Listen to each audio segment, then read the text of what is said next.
আজি পলাশবাৰীৰ ২ নম্বৰ ৱাৰ্ডৰ ওচৰত থকা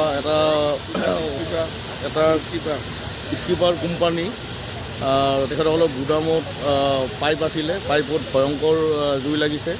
জুই লগাৰ ফলত বহু ক্ষতিসাধন হৈছে। এতিয়ালৈকে ১৫-২০খনমান গাড়ী আহিছে, পানীৰ গাড়ী আহি পেলাই এতিয়াও জুই নুমাব পৰা নাই। আৰু ওচৰতে ২-১ ঘৰৰ মানুহৰ এতিয়া বৰ্তমান বিপদজনক আৰু জুই আগবাঢ়ি আছে। তেখেতসকলৰ ঘৰত লাগিলে বৰ দুখ লগা ঘটনা।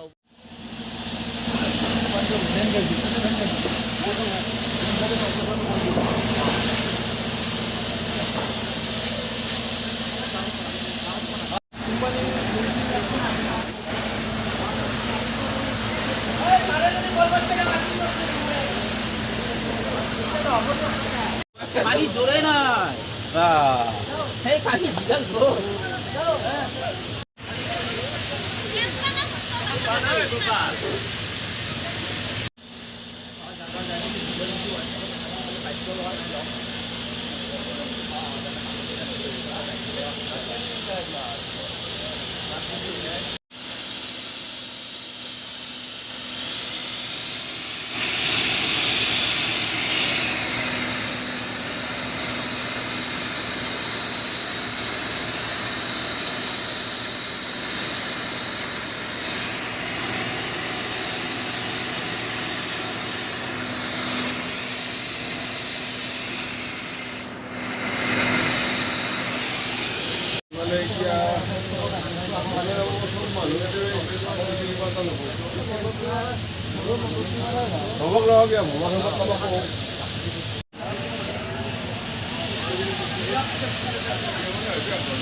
নিউজে মানুহে হিয়ে দিব ৰ